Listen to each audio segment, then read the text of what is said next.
Itu Magada Sagalo call Bali Sagalo call Magada that's all the other Tadona and the Indian Yasich Guru New Winjin Magada dying Makata dying that's all that's like India thing the dying such a like where the India Empire you that is a man Makata dying somewhere that is Makata dying and do the your Saga Eric 20 level 20 level that's all that is a gun go where you told me I am never there is a lonely guru Makata Sagan Meko the near that's all that you as a guy alone a season that Bali of the call Bali Saga Magada Saga do ever no any Magada believe that Galoni Lomba can they provide my dad believe that in the job believe that the get up believe that the Bali Sagalo. I believe a David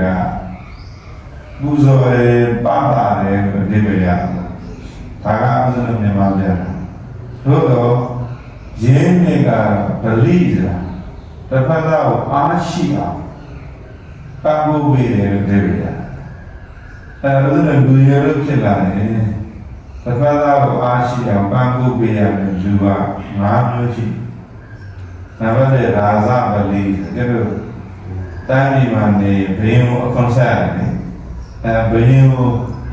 Tani Ojan Bimo, Eganta, Ashita, and Abuza and Santa and Arago Raza believe. Not a good, not good, I will be a Buzo Balaga, Jiwada, believe. Now, go ego, the Canadian Mamma everybody she know. And the other Julia Muya and DT believe. Now, the two is a well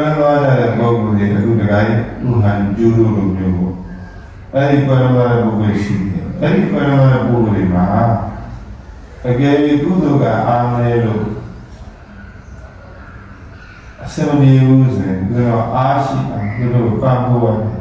Union. Arago, Popa Beda, believe, Popa Beda, whatever we will believe. Ashi and Papa Nuna. Arago go the same way and you go on a mile. Any new Monamari, man, had a Guni look at him. What Pampo, Arago, Yandi, believe. Lingamio, and any Lingamio over Vida, the leap of whatever a guy who had to choose. Again, you are getting good about you. Now we do what I do call Piconia, we are digital to left hand is the good way I needed the Calamaya. No? Not a good joy, go up with that. Quite a lot of together. A main hand is a Peter Gama, Scalaway Doma, the Asian Doma. Quite another year, a make. They don't do giant, made as a government. They don't have a giant made out of them. I put your name on. Government with made like a made. They don't have made out of Hawa. Todo, ahora me ve para amar shini que lo vamos a seguir si sabe, ¿no? Para decirle go por Jesus sin bumira, teria de maya de luego madea ne uzora hale de come a lo de maya, ¿no? A lo de lo que lo like that, lo, one man, she down. နောက်တစ်ခုငါကဥအောင်နေတဲ့စကားပြောဥအောင်နေအသက်မင်းတို့ကအသက်မမင်းနဲ့သူကကျုပ်ကိုပြောပြောတယ်ပြရမှကြောက်လို့လားအဲ့တော့ကျုပ်ကသူပြန်မှာတောင်းပေါ်ရောက်တော့စာကြည့်နေတယ်ဥအောင်နေကျုပ်ကစဉ်းစားတယ်သိလားသူကတရားမှာကြောက်လို့လားလို့ပြောတော့ကျုပ်ကပြန်ဖြေလိုက်တယ်ဘယ်လိုဖြေလိုက်လဲလို့မေးတော့လောကသဘာဝကြီးဟာအစင်သာဝရဖြစ်ပြီးရင်ပါလေပြည့်ဖြစ်ပြီးရင်ပြည့်အခုကျွတ်လို့ခန္ဓာကိုယ်ကြီးမှာအသေးစိတ်ခေါ်လိုက်နှစ်မျိုးပဲရတယ်ယုံနဲ့နာအောင်ကြောင်းရတယ်နော်ပါလဲပါလဲယုံနဲ့ဒီယုံတွေရတယ်အများအသေးအသေးဖြစ်ပြီးဖြစ်ပြန်တဲ့ဘာဖြစ်လဲပြည့်ပြည့်သွားတယ်ကျွတ်လို့ဟိုဉာဏ်လူတွေလို့မမြင်နိုင်ဘူးလေအခုကကိုယ်စိတ်နဲ့ရှင်းတော့ထိုင်တာသူ့ပဲမရအောင်ကိုယ်စိတ်ဒီကျုပ်ဒီလက်မမိုးလေးလိုလေးလိုက်တာဒီလိုက်အဲ့ဒီအသားအရင်ငယ်တော့ကိုယ်စိတ်နဲ့25အရွယ်အသားရည်မဟုတ်ဘူးမဟုတ်တော့အခုလည်းဘာဖြစ်လဲတော့တော့ဘာဖြစ်လဲတော့လည်းအဲ့ဒီယောဂဝတ္ထုတွေစွမ်းရည်တွေပြည့်ကြတော့ပြောပူရာကိုကျုပ်တို့ပါဠိလိုဇရာအဲ့ဒီဇရာကိုမူရင်းတက္ကတာယူပြီးအတိပ္ပယ်နှံလိုက်ဝေယောဟာနီစွမ်းရည်တွေဆွတ်ရုပ်သွားတာပူရဇာမာနနဲ့စွမ်းရည်တွေဆက်ရစတာဟုတ်ပြီဒါဆိုရင်အဲ့ဒါအသက်20အစိတ်ရွယ်တော့နည်းနည်းနော်အခုတော့နေရာကြီးသွားပြီလားဆိုဒီရောက်ဟာမြဲလို့လားမမြဲလို့လားမမြဲလို့အဲ့ဒါတော့ကိုယ်စင်ရဲ့အသက်20အစိတ်လောက်ကြိုးပြီးလိုက်ဘယ်လိုလဲတော့ပို့ပြီးတော့ဆိုတော့ဒါဆိုရင်ဒီယုတ်ကြီးကဘယ်ကိုဥတည်နေရလဲမြင်အပြက်ကိုဥတည်နေဟိုဘုန်းကြီးဟောလို့ဖြစ်ပြီးပြက်နေမြင်တာကိုပြောမှမကြိုက်ဘူးတဲ့ကိုယ်ရဲ့သဘာဝတတ်တာကြည့်ရဒါဆိုရင်ယောဂတုတွေအားလုံးဟာဖြစ်ပြီးရတယ်ပါလေဖြစ်ပြီးရတယ်ပြတ်သွားတယ်ဆိုတော့နေကောင်းတယ်ဆိုတာမရှိဘူးကြားမှာလည်းဆိုတာလေဒီကအများနဲ့ဖြစ်ပြအဲ့ဒါကြီးကိုဖြစ်ပြတဲ့ဘောကိုမမြင်ဟာပူဘောဟာအသက်50ကျော်ပြီဘယ်လိုသိရောမှာပြရအဲ့ဒီပြင်းတဲ့အပေါ်မှာလေနာမည်ပြည့်ညက်တွေပါတော့ပြီးတော့စိတ်ရောက်လိုက်တယ်သူကစိုးရိမ်စိတ်တွေကြောက်စိတ်တွေဝင်လာဒါနဲ့တော့ဥအောင်မြင်ကိုဖြေလိုက်တာကဖြစ်ပြီးပြက်နေတဲ့သဘာဝတရားကိုမြင်နေတဲ့အခါကျတော့ကိုယ်ကဘလောက်လို့လဲစိတ်ထဲမှာမထားတော့စိတ်နဲ့ထားရင်50ကျော်ပြီကအသေးရတော့မှာအယောသုံးပိုင်းဒုတိယအပိုင်းကိုကြော်ခဲ့ပြီရှောက်ပေးနေဆိုရင်စိတ်တွေတောက်စိတ်တွေဝင်နေတယ်လားအဲ့ဒီဆိုရင်စိတ်တွေတောက်စိတ်တွေဝင်နေရင်သူကဘေးဖြစ်တယ်ကြားနော်ဟိုစကလုံးလေးတော့ဒါသာလေးဆန္ဒပြောမင်းတို့ပြီးခဲ့တယ်မင်းတို့လည်းမင်းတို့လည်းနေနေတယ်ဘောတို့နားပါလောကမှာအားတဲ့ကြောက်စရာအကောင်းဆုံးမှာကြောက်စိတ်ပဲကြောက်စရာကောင်းတာပါကြောက်စိတ်ကြောက်စိတ်မရှိရင်ဘာမှကြောက်စရာမလိုဘူးပေါ့နော်တို့မြတ်စွာဘုရားဒီသူ့ရဲ့ဘုန်းတော်ကိုသူဖြစ်စေတယ်ဟောတဲ့အခါကျတော့သူယူတယ်ဗျာတို့ဒီနေ့ကိုယ်ဝယ်တဲ့လူကပုံကြီးချက်လို့လားဒီခါကျဘုန်းတော်ကြီးကတို့ခဏလေးလူငယ်တွေလက်ခံနိုင်တဲ့အနေထားနော်သူဖျားဟောတော့တယ်သိယူတယ်ဒါလည်းအချက်ထားတယ်ဘုရားမဟုတ်ဆိုကြပါစို့ဘယ်လိုလူငယ်ကြောင်းလာမလဲမြတ်စွာဘုရားအဘိဓမ္မာဟောဖို့လက်ပြီးကိုလေခြေလမ်းနှစ်လမ်းနဲ့သုံးဘဝနှစ်လမ်းနဲ့ဘဝကသုံးခုပဲချတာပေါ့အဲ့ဒီနဲ့ရောက်သွားတယ်ဆိုတော့အဲ့ဒါကမဖြစ်နိုင်ဘူးဒါဘုရားဝင်လကချက်သူကဘုရားကိုရိုးရိုးလူသားတစ်ယောက်လိုပဲမြင်ရအဲ့တော့သူဘာပြောတာလဲမင်းတို့ယဟန်တို့လေဥရဝေကတော်တယ်မှာ တရားစကျင့်တော့ညနေမိုးချုပ်ချုပ်နေမလို့ပြီဆိုရင်တဲ့တရားကလေးတွေကြွေကြရေကိုဟာကြောက်စိတ်ကြီးဝင်လာဟာတစီကိုလိုတရေကြီးလုံလို့ပါဆိုတော့အလားသမင်းလေးတွေဘာလေးတွေဖြတ်သွားတာလို့လည်းတော့မှကြောက်စိတ်တွေဝင်ပြီးတော့တရားအားထုတ်လို့မရတော့တမားကြီးမရဘူးတနေ့တော့ဟောတယ်။ဘာတရားအားထုတ်နေဟုတ်ပြီချစ်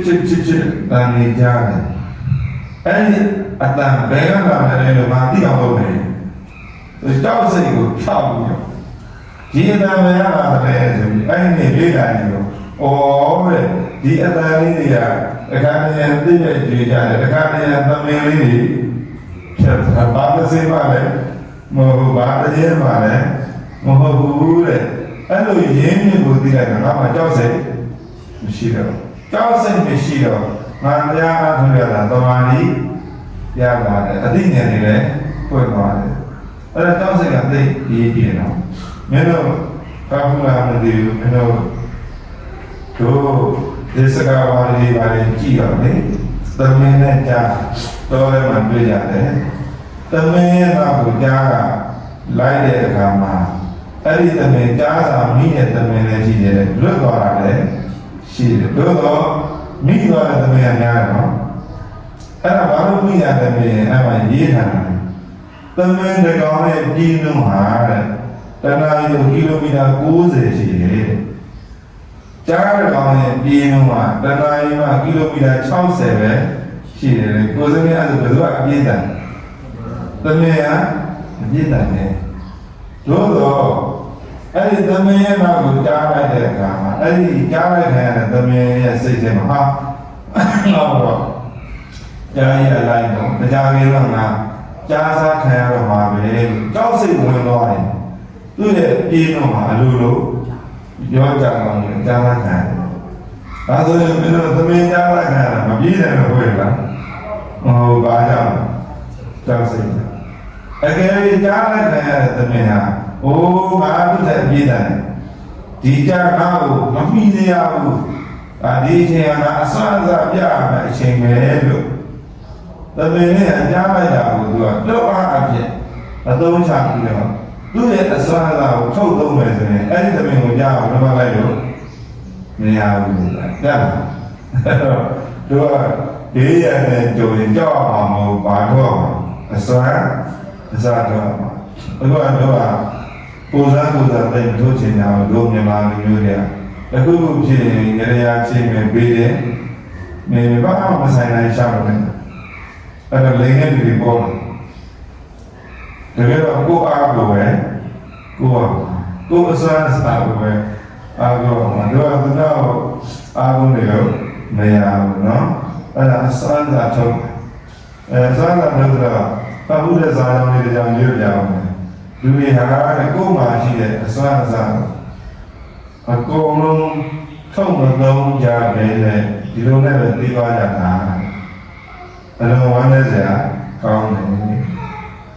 လူတွေဟာကိုယ်မှာရှိတဲ့အစွမ်းအစကိုတကယ်ကိုယ်အောင်ထုံသုံးသွားကြဘူးအဲ့လိုနဲ့ပဲသိသွားကြတာလို့အဲ့လိုမဖြစ်အောင်သိကြအောင်နော်ဒါအစွမ်းအစတော့ဘုရားတို့တရားနာနေ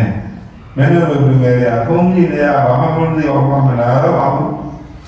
ဆိုပြီးဘုန်းကြီးကဟောပြတာကထိုင်နေအစွမ်းအစမထုတ်ရင်ဘာမှဖြစ်လာမှာဟိုဒုမဲ့ဒီစားလေးပဲပထမတစ်ခေါက်တော့ဘယ်နားနိုင်မလဲနားနဲ့အောင်ကိုသဘောပေါက်အောင်ကိုလေ့လာမယ်ဆိုတဲ့အစွမ်းထုတ်ပြီးလေ့လာနိုင်မှာကိုယ်စိတ်နဲ့ဒါလည်းသဘောပေါက်တာလေဒါကြောင့်အခုလည်းကိုအောင်နေတဲ့မနက်ကပြောရင်သတိရတယ်မှာငါအတ္တဘယ်လိုပါလဲတက်ပြီးကောင်းတဲ့ကိုထည့်မနေနဲ့အဲ့ဒီအတ္တဆိုပြင်းညက်ဆိုတာပြောအလုပ်ဖြစ်ရုံနဲ့သတ်မှတ်ထားတဲ့အရာအဲ့ဒီဒီပုံမှာပြောအရင်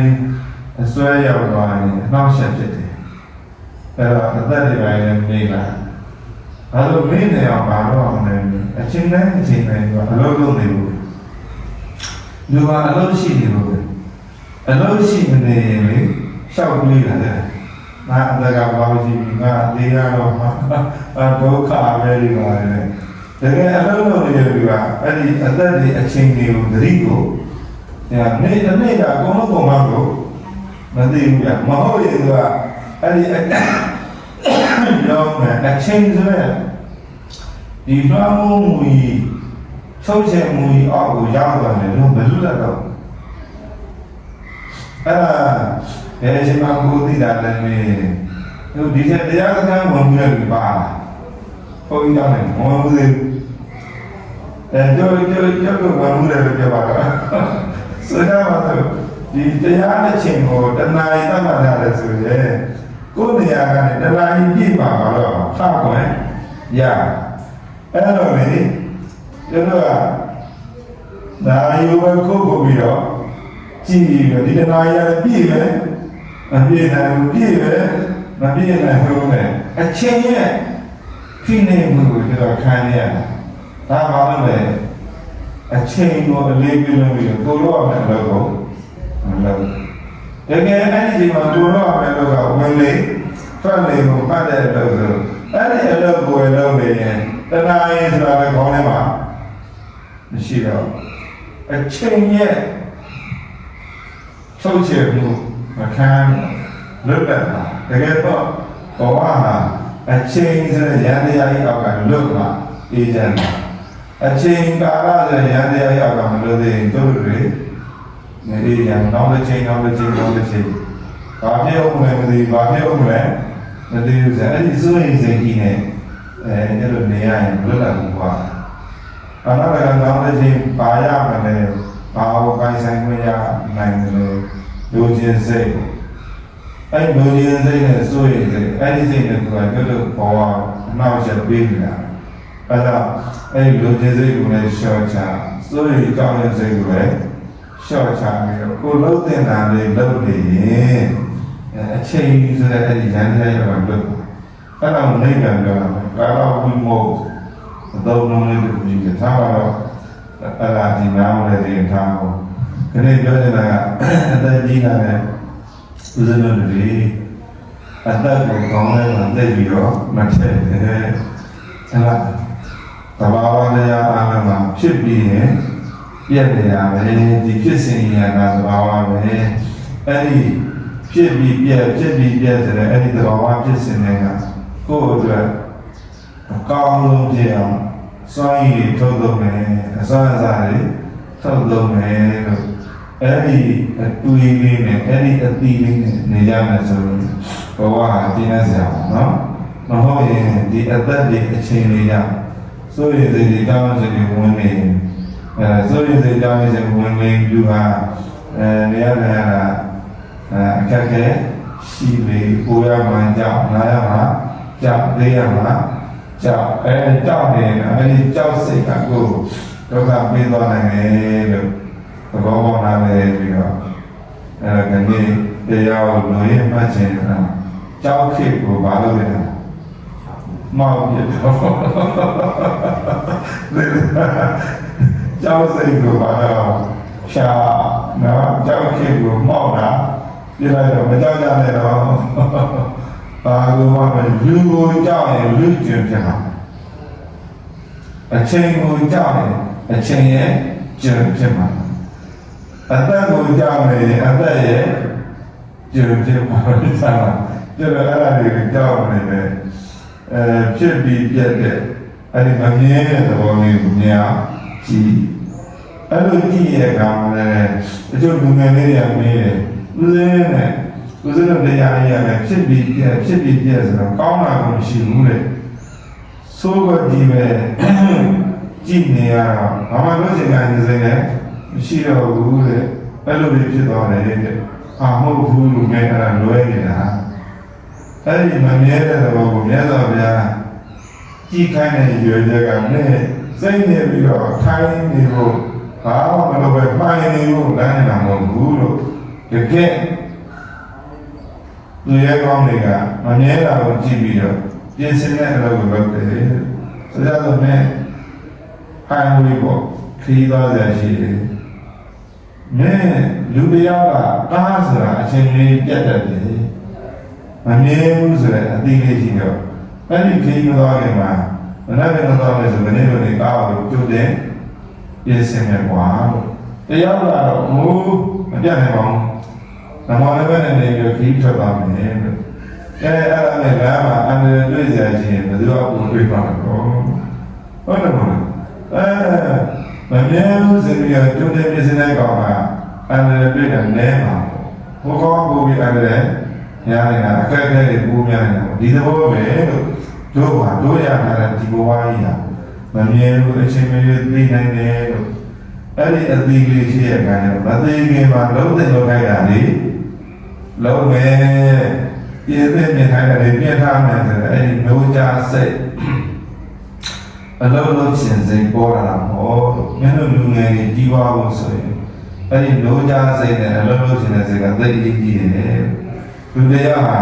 မျိုးကြစိတ်လည်းမရှိဘူးအလုံးလုံးချင်းတဲ့စိတ်လည်းမရှိဘူးဆိုတော့ဘာမှဖြစ်လာမှာမဟုတ်ဘူးပါလို့အဲ့ဒီမျိုးသားစိတ်နဲ့အလုံးလုံးချင်းစိတ်ကိုအဲ့ဒီမမြဲဘူးဆိုတဲ့အသီးလေးကသူကနှုတ်ဆွာပြီးတယ်။ဟာဦးစင်အဲ့ဒါဆိုလို့ဆိုဘူးလေတော့ဆိုတယ်။အဲ့ဒါကြောင့်မင်းတို့ပဲအဲ့ဒီမျိုးသားစိတ်ကလေးကြားတာရှိဖြစ်ပြမှတ်တယ်ဆိုတာအဟိုးပွားကြီးတွေမှတ်တယ်အလုံးလုံးမချင်းနဲ့နော်။ငယ်ငယ်လေးတွေကကိုယ်ပဲရမှအတိမြဲနိုင်မှုစသိကိုကပို့ပြီးကြိုးစားရတော့နောက်ခုကြိုးစားရင်းနဲ့ဒီစုံတစ်ခုမျက်နှာမှုဆုံးရှိသွားရင်လည်းမပူတော့တော့ဟောဒါဖြစ်တတ်တာပဲဒီတို့တော့ဒီပြဿနာကိုလို့ဖြေရှင်းတယ်ဒီပေါ်မှာဥတည်သွားမဟုတ်ရင်ဘုလူကိုလည်းဒီလိုလည်းညို့နဲ့ဒီစုံတစ်ခုဖြစ်ရင်လည်းအတော့ဥစားနေပါလားဥစားနေတဲ့ကအခါနဲ့ပြဿနာတွေအခက်အခဲတွေတွေ့နေတယ်အဲ့ဒါဘယ်သူမှအပြည့်မမြင်နဲ့ဖြစ်သွားရင်baraမဖြစ်ခင်ကကြိုတင်ပြင်ဆင်ပေါ့ဖြစ်သွားရင်အပြည့်တင်တန်ညို့တို့စူမွေးမှန်နေတဲ့အစားဘာလို့ဖြစ်တာဘာလို့ဘယ်လိုပြင်မလဲဒီဘက်ကတော့နေမယ်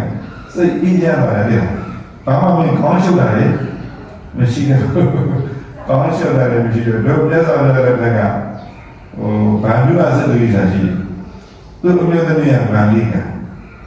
ဒါဗန္ဓစတရီနဲ့ဗန္လိက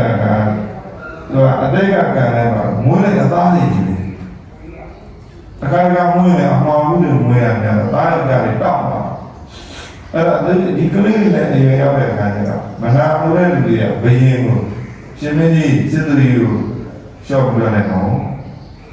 သူသားလေးနဲ့တယ်လို့စစ်တဲ့တိုင်းရင်တစ်ခုထောင်းလို့ရပြီဒီနေ့စစ်သူတွေအရှင်မင်းကြီးကိုအာနာသိမ့်နေမယ်လုံးကြံနေမယ်သတိထားလို့ဂုံချောတော့လုံးရင်းပြောဘယ်ရင်ကအဲ့ဒီဗန္ဓစစ်သူကြီးအပေါ်မှာတန်တရားဝင်ပြီးတော့အဲ့ဒါဒီနေ့ထားပါတော့ဗန္ဓစစ်သူကြီးကိုသူ့သားတွေကိုငယ်ဆက်တစ်ခုမတိမငြိမ်ဖြစ်နေတယ်ဆိုပြီးတော့ရှင်းရတော့လိုက်တယ်အဲ့ဒီမတိမငြိမ်ဖြစ်နေတယ်ဆိုပြီးတော့အဲ့ဘယ်ရင်ပြထားတဲ့လူတွေပဲစင်ပွဲဖြစ်နေတော့နော်မငြိမ်မသက်ဖြစ်ရင်ခန်းဆောင်လာတိတ်ကြောက်ဖို့ကောင်းတဲ့တိုင်းကြီးအုပ်ချုပ်တဲ့ဘယင်းတွေမကောင်းရင်မင်းဖုံးပြီးနဲ့အတုဆိုတာတို့ခံနေရတယ်စင်ပွဲအတုဆိုတာလည်းတို့ခံနေရတယ်နိုင်ငံရေးကရောက်တော့လည်းခါလိုက်တော့တိတ်ကြောက်ဖို့ကောင်းတယ်အဲ့တော့မငြိမ်မသက်ဖြစ်နေတဲ့ဗာလူကမင်းသားတွေလည်းအရွယ်ရောက်ပြီးစစ်ပညာရေးနဲ့သင်ထားတဲ့ကြားတယ်မင်းသားတွေအရေးချင်းနဲ့ငါဘယင်းကိုတော့ပြန်အဲ့ဒါမြင်ခြင်းနဲ့ပေါ့တွေ့ခြင်းနဲ့ပေါ့မင်းသားလေးတွေလည်းမင်းသားတိုက်ဆိုတစ်ဖက်နဲ့တစ်ဖက်ပြီးတော့အကုန်သတ်ပြတ်တယ်နိသားလေးရောသူ့ယောက်ျားအဲ့ဒီမှာဗာလိကသူ့အိမ်မှာဘုရားမှုရှိတဲ့နိုင်ငံကြီးဆွမ်းကတ်တာသူ့ယောက်ျားနဲ့သားလေးရှိရသွားတယ်ဆိုတော့အန္တရာယ်ကင်းဖို့အဲ့ဒီဆွမ်းကတ်တဲ့ဒီဘုရားသိပြီးရဲ့အခါမှာသတင်းလာပို့လာယုတ်တိရှိအောင်မာလိကတည်းကစာလေးလာပို့နေပြီဆိုတဲ့မာလိကအဲ့ဒီဘုရားကိုဆွမ်းကတ်ဖို့အခုလိုမနဲ့ပေါ့ချက်ပြုတ်အဲ့ဒီချက်ပြုတ်နေတဲ့အချိန်မှာစာလေးရတော့မာလိကဖတ်ပြီးတော့သူဘုရားစာကြတဲ့သားလေးထုတ်ထားပြီးလုံးနေလို့နေတာလေဆက်တဲ့အချိန်မှာဟိုမှာဘုရားဆွမ်းကားကြွတာတော့ဆွမ်းကားကြွတဲ့အခါမှာအဲ့ဒီတို့ကထောက် ပိုးကြီးလို့စာမပါတော့ကထောက်ဒီထောက်ကဥပဖြော်ရီလို့ကထောက်ကသမင်းချက်ထားတာတော့မသိဘူးနော်အဲထောက်ကဥကြီးအသေးကြီးနဲ့ကွဲသွားတဲ့အခါကျတော့ဟာအဲမဏိကဘာမှစိတ်တော့ကမျိုးတို့ဒါဝရစိတ်တော့ကဖြစ်ပါစေလို့ကအရှင်သာရိပုတ္တရာကဟဲ့မဏိကစိတ်ဒီတော့ကဖြစ်နေတော့ဥဆိုတာကွဲတတ်တယ်လူဆိုတာသိတတ်တာပဲအဲ့ဒါသဘာဝတော့လို့အာမေစကားပြောတာအဲ့လိုအာမေစကားပြောတဲ့အချိန်မဏိကဘရောတတိရှိတယ်မင်းနောက်ဆုံးမဲ့ကပ်ပြီးတော့တရားနဲ့နာကနေကြတော့ရှင်များတဲ့တပည့်တော်ဦးဆိုတော့ဦးကြကွယ်တာနောက်မှာတဲ့အဲ့ဒီဦးမကွယ်ခင်တပည့်တော်ယောက်ျားတပည့်တော်သားတွေအကုန်လုံးရှိတယ်မှာသိကုန်ပြီတဲ့ဒီမှာဗျာတဲ့စာနေဆုံးတော့လည်းရောက်တယ်တပည့်တော်တရားတော်တွေနားလည်ပါလေဗျာတဲ့ခန္ဓာကြီးရှိပါလေလို့လျှောက်တာဟောဘယ်တော့မှတို့အတွေ့အကြုံပေါ့နော်ဟိုမှာပြီးပြီးသားဘယ်လိုမှတို့ပြင်းလို့လဲနေရတာအဲ့ဒီပုံမှာတို့ကတောက်ပြန်မှုတွေမကောင်းတယ်စူးကြိုးရှိတာဒါလည်းတရားအားထုတ်တယ်ဆိုတာတောက်ပြန်မှုကောင်းအောင်တို့ကကြိုးစားတယ်အာယုန်နဲ့ကြုံလာတဲ့အာယုန်နဲ့ပတ်သက်ရင်တို့ကဘယ်လိုတောက်ပြန်မလဲဆိုနီးပေးတာဆိုကြလို့နည်းနည်းလူငယ်တွေကပြောတယ်ဟိုမှာမြင်စရာအဆင့်အားလေးတူကဟာမမောစရာလေးဆိုတို့သဘာဝကလောဘဖြစ်နေတာလေအဲ့ဒီလောဘဖြစ်တာကတကယ်တကယ်ချတော့အလုံးရှုပ်တယ်အဲ့ဒီလောဘကမှလူချင်းလာရင်ရအောင်ကြိုးစားမယ်မရရင်ပူရမယ်တရားကရသွားတယ်ကိုမရဘူးဆိုမနာလို့လေဖြစ်ရမယ်ဆိုဒီနောက်ဆက်တဲ့ process ကြီးကမင်းအဲ့တော့ကိုကမလိုအပ်ဘူးမဆိုင်ဘူးဆိုရင်လူချင်းစိတ်မဖြစ်အောင်သေးလောဘကို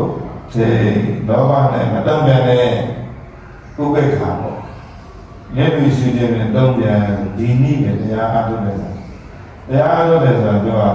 တွေးကြုံရတဲ့အာရုံတွေကိုမှန်ကန်စွာတုံ့ပြန်ထုတ်ဖို့လမ်းညွှန်တာစိတ်လိုတဲ့စိတ်ဆိုးတဲ့အာရုံနဲ့ကြုံနေဆိုရင်တော့ဒေါသဖြစ်ပါဘူးအဲ့တော့ဒေါသမဖြစ်တယ်ဒေါသတွေအဲဒီဒေါသရဲ့နောက်က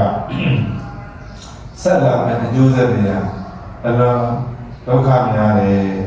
ဒေါသတွေကိုကြောင့်အေးချမ်းချမ်းလေးမေတ္တာလေးနဲ့တုံ့ပြန်ဒီသဘောပါဒါကြောင့်လူငယ်တွေမှာဖိအားရှိတဲ့တကားနဲ့အလုံးလုံးနေလေအဲ့ဒီဖိအားတွေနဲ့ကြုံလာတဲ့ကံမှာမှန်ကန်စွာတုံ့ပြန်တတ်ဖို့လည်းလိုတယ်အဲ့လိုတုံ့ပြန်တတ်ဖို့ဆိုအခုလိုတရားဟောတာလမ်းနေတာအတိလေးတွေအသိအဖို့တန်တယ်လို့သဘောပေါက်နားလည်စေတယ်နော်ကဲဒါဆိုရင်တော့ဒီနေ့ဒီမှာချုပ်လိုက်တော့မှာနော်နည်းနည်းစကားပြောတတ်အောင်ကျင့်တရားပဲဟောစကားပဲပြောပြီးငါပေးနေတဲ့ message ကိုမင်းတို့တစ်ချက်ပြန်ချုပ်ပြရအဲ့ဒါမှနားရတဲ့မှာကြံမဟုတ်ရင်နားရတဲ့မှာမကြံခဏပါပြောလိုက်တယ်တော့ဒီရတဲ့ပြည်စာအမေရိကန်ဒီအဲ့ဒီအမေရိကန်ကိုမင်းတို့ကမမေ့ရနဲ့ဒကာရမတို့ကမမေ့ရနဲ့သတိတရားကုသိုလ်ကောင်းတွေလုပ်ပြီးအမြဝေးတာဟာတာမန်လူတွေလုံးနိုင်တဲ့အလုပ်မဟုတ်ဘူးသူတော်ကောင်းစိတ်ရှိမှလုံးနိုင်တဲ့အလုပ်ဒါကြောင့်ခဏလောက်ရတဲ့အလုပ်ဟာပုဂ္ဂိုလ်နဲ့တွေ့ကြည့်ရတာအလုံးကျင့်တတ်စရာကောင်းတယ်ဒီနည်းစရာကောင်းတယ်နားလည်ဖို့အဲ့ဒီဒီနည်းကျင့်တတ်တာပီတိလို့ခေါ်တယ်တို့ရဲ့ဒီနှလုံးအိမ်ထဲမှာပေါ့နော်အဲ့ဒီပီတိရှိဖို့လိုတယ်ကျင့်တတ်ခြင်းဆိုတာပီတိမကျင့်မနာခြင်းဆိုတော့ကိုယ့်ရဲ့နှလုံးအိမ်ထဲမှာပီတိရှိနေအလိုလိုကိုကပြောနေတာအဲ့ပီတိကထဲ့တာမှာအဲ့ပီတိကမွေးရအဲ့ဒီပီတိကဝါအရာရာမကျင့်မနာဖြစ်နေတဲ့ဒေါသကတော့နှလုံးအိမ်ထဲကနေပါတော့ထုတ်ပါဒုက္ခစုစေတရားထုတ်အောင်မှာကြမှာထုတ်သိရမှာကြတော့မသိကြောင်းနေဖြစ်စာလို့ပြောရင်ပယ်ရမယ်ဟာလို့မပယ်ပဲနဲ့ပွားမယ်ဟာကြတော့မပွားပဲနဲ့ပါလေပယ်ဒါကြောင့်မို့တရားသဘောလေးနဲ့နေဖို့ပြောတာမပြောနဲ့ငါအဲ့ဒါကိုငါသိပြီးသားဆိုတာမျိုးပေါ့တကယ်တော့ပီတိအရမ်းလို့ပါဒီမင်းတို့ကိုယ်စိတ်နဲ့ကတော့ဒီလိုကြီးပဲဒီလိုကြီးနဲ့ပြောရင် ဒီကောင်မှလည်းအိမ်မှာနေတဲ့အခါကျတော့ဘာလို့တရားနဲ့တရားတော့အားလည်းချက်ပြီးမရှိဘူးလားရှိတယ်အဲ့ဒါလေးနားရအဲ့ဒါကိုနားမလဲပဲနဲ့အပြည့်ကြီးနေနေတယ်ကအဲ့ဒီအိမ်မှာနေမပြောလူနဲ့မှလည်းတဲ့ပါမဟုတ်ဘူးအဲ့ဒါကိုပီတိကြောက်အောင်နေကြအဲ့ဒါသိကောပြီးရင်တို့နိုင်ငံကခဏခဏပြောတယ်မချစ်တတ်ဘူးလို့လူတွေကမားတဲ့စိန်ကိုချစ်တတ်တာမချစ်တတ်ကြအောင်မချစ်တတ်လို့ဆိုတာဘာလို့လဲချစ်တယ်ဆိုတာလေကိုယ်နဲ့အနည်းဆုံးလူကိုစချစ်ရတာနော်သင်မျိုးမချစ်နေလေအခုတို့နိုင်ငံမှာပြောနေတယ်ကိုစင်းနေအိမ်အဘွားလူကြတော့မကောင်းဘူးဟိုအိမ်ဘွားလူမဟုတ်တယ်ဆိုအကုန်လုံးကောင်းတဲ့လူတွေများနေတာဒီနိုင်ငံသာသမီတွေလူတွေမိဘပေါ်ကြတော့မကောင်းကျန်တဲ့လူတွေတော့အကုန်လုံးကောင်းအဲ့ဒါမချစ်တယ်ချစ်ချင်းမေတ္တာဆိုတာအနည်းဆုံးအစဒါတော့လူမေတ္တာကိုရင်ဘုရားသိစနစ်ကြပါဆိုတာဘုရားအကြောင်းဆက်ဆက်ပြောပြီးပြည်ရမှာဘုရားကမေတ္တာပို့တာတော့ဘယ်လိုပြောတာလဲကိုယ့်ကိုယ်စားပို့တယ်ငါကြမ်းပါရပါလို့ဒီချမ်းသာရပါလို့ဒီကိုယ်စားပို့မှာဘာလို့လူကကိုယ့်ကိုယ်ကိုအချစ်ဆုံးနောက်တစ်ခုကကိုကြမ်းပါမှာကိုချစ်တဲ့လူတွေကိုကူညီနိုင်ပါလေအဲ့ဒါကိုကြမ်းပါပဲလူတွေလားငါကြမ်းပါပါစေချမ်းသာပါစေကိုပြီးကမှဘာကကိုနဲ့အနည်းဆုံးတော့မိဘဆိုငါရဲ့မိဘမောင်နှမတွေဆိုငါရဲ့မောင်နှမတွေကြမ်းပါစေဒီလိုတော့တပြေးပြေးမှချက်နေတော့ချက်မေတ္တာအဲ့ဒီကိုအနည်းဆုံးမကြတော့မေတ္တာမရှိဘူးဟိုအဝေးရလူတွေကကောင်းနေတယ်သူ့ကိုမေတ္တာရှိတယ်လို့ပြောလို့နေရတာအကတိအဲ့ဒါသိရည်အဲ့ဒါချစ်တဲ့ကိုပဲပြောပါတယ်တက်လာချစ်တတ်တာနောက်ဦးဇင်းကတခါနဲ့ဘာပြောလဲလင်းနဲ့မရဖြစ်သွားပြီဆိုရင်တော့အဲ့တော့လင်းနဲ့မရဖြစ်သွားရင်ဆိုကြပါစို့မရတရားအနေနဲ့ကိုယ့်ရဲ့အနေဆုံးမှာလင်းဖြစ်သွားတာပေါ့နော်အဲ့ဒီကမှာပါတော့နေပါဒါဒီလိုဖြစ်တယ်အဲ့တော့ကိုယ်နဲ့ဦးနဲ့ချစ်ရမယ်လေးရဲ့မိဘတွေကိုလည်းရှေ့ကိုယ့်ရဲ့မိဘတွေကိုလည်းရှေ့အဲ့ဒီဖြစ်လို့တော့အခုတော့ကျွန်တော်နိုင်ငံကယောက်ျားလေးရလည်းယောက်ျားလေးကိုကြောင့်မိန်းကလေးရလည်းမိန်းကလေးကိုကြောင့်တစ်ဖက်ကမိဘတွေဆိုရင်ဒါကထိတ်တန်းထားကြအဲ့ဒါမှာအဲ့ဒါအိမ်တော်လေးရမသားရတော့တချို့ယောက်ျားလေးတွေမိဘကိုချစ်တဲ့ဆိုသူ့မိဘဖြစ်ရင်အဲ့ဒီမိန်းမကစိတ်ခုသွားသူ့မိဘကိုတခုခုပြောလိုက်အဲ့ယောက်ျားစိတ်ထဲမှာအဲ့ဒီမိန်းမခုသွားအဲ့လိုမဖြစ်စေချင်ပြောရတော့အကုန်လုံးချစ်စေချင်တာအဲ့မိန်းကလေးတယောက်ကလည်းကိုယ့်ယောက်ျားမိဘတွေကိုချစ်ဘယ်လိုတွေးပြီးချစ်ရမလဲ။အော်ဒီမိဘတွေကြောင့်ငါချစ်တဲ့ဒီယောက်ျားနဲ့စုံစည်းမရတာလို့ဒီပေါ်ကျေးဇူးလေးတွေမြင်လိုက်ရင်မချစ်စရာကြောင့်မရှိပါဘူးလားကြောင့်ချစ်တဲ့ဟုတ်ဆိုဘာလို့လဲမင်းအကောင်းမြင်ဝါဒလို့လေဘာဝါဒလို့လဲအကောင်းမြင်ပြီးကြမကောင်းတာကိုဖယ်ပြီးကြည့်အခုဇဝဲလေးနေမှာဇဝဲပေါ်မှာဇဝဲလေးခင်းနေတာဘာလို့ခင်းတာလဲမင်းဒီဇဝဲပေါ်မှာချစ်ရတယ်ဘာလဲကြည့်မကောင်းတဲ့ဟာတွေရှိပါလေတော့အပေါ်ကနေအခင်းနေပါပဲပေါ့လိုက်တော့ကြည့်ကောင်းတာအဲ့ဒါလည်းပြောလို့တရားနဲ့ဆက်စပ်တဲ့အခါမှာဒီကံခွန်လို့ရတဲ့အပြည့်တွေဆိုပြောရတယ်မေတ္တာနဲ့မှာဖုံးလိုက်အဲ့ဒီကကြည့်ကောင်းတာလေချစ်စရာကောင်းတယ်မဟုတ်ရင်တော့ကောင်းမှကြည့်ကိုမရဘူးဘုရားကဘယ်လိုဖြစ်လဲအဲ့ဒါလည်းတော့ပြန်အဲ့ဒါဆိုစိတ်ကအဆင်ပြေတော့ပီတိမဖြစ်တော့ဘူးနော်အဲ့ဒါပီတိလေးထည့်ပေးပါနောက်တစ်ခုဦးကျော်မြင့်တော့ဘောင်းကျော်တို့တွေဒီပြအသက်ကြီးလာပြီကျော်တို့အဲ့ဒီအသက်ကိုမေ့ထားအောင်ကြားလားအသက်ကိုမမေ့ကျော်တို့ကတရားတော်မှာသိနေခြင်းမရှိတော့ဘူးဆိုစိုးရိမ်စိတ်တွေကြောက်စိတ်တွေဝင်လာတယ်ဆိုရင်ဒီတောင်းစတဲ့လုံးလိုက်ဝင်လာလူကတုံတော့လာတယ်မတည်ငြိမ်ဘူးလို့ပြောအဲကြောင့်တည်ငြိမ်ခြင်းအေးရတဲ့ငြိမ်ဖြစ်ခြင်းတယ်ဒါတော့ကဘာဝအရာအလုံးမှာဘယ်ဟာတရားမှမမြဲဘူးအလုံးမှာဖြစ်ပြီးရင်ပြည့်နေကြအဲ့ဒီဖြစ်ပြီးပြည့်နေတယ်ဖြစ်စဉ်ထဲမှာအတတ်နိုင်တော့ကောင်းအည်သွေးကောင်းတွေကိုထုတ်သုံးရမယ်လို့ အချိန်တိုင်းကလုံးသိလို့ခဲ့တာလေလုံးနေမယ်လို့နှလုံးသွင်းလိုက်ရင်အချိန်ကြောင့်လည်းတော့ကပြည့်စရာမရှိပါဘူးအသက်ကြောင့်လည်းတော့ကပြည့်စရာမရှိတော့ဘူးအလုံးအေးချမ်းနဲ့နေငယ်နေလို့သဘောပေါက်လာပြီးတော့အဲ့ဒီလိုအေးချမ်းနဲ့နေငယ်တဲ့ဘဝကိုဒီဆောင်နိုင်ကြပါစေကုန်သတည်း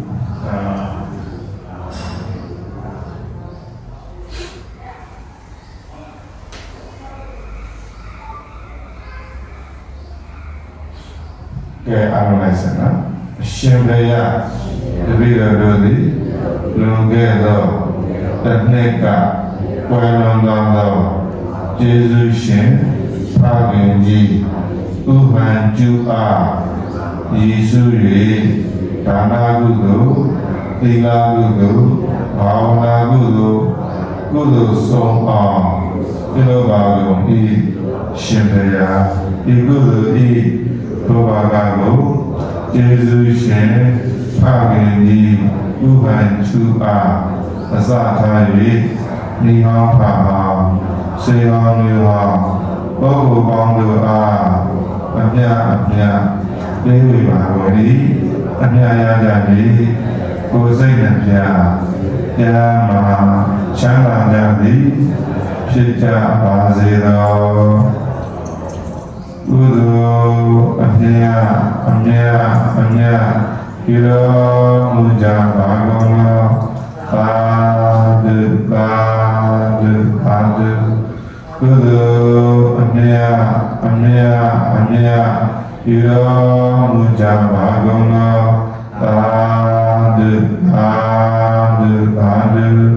ကုသိုလ်အမြပြုတော်မူကြပါကုန်သောသာဓု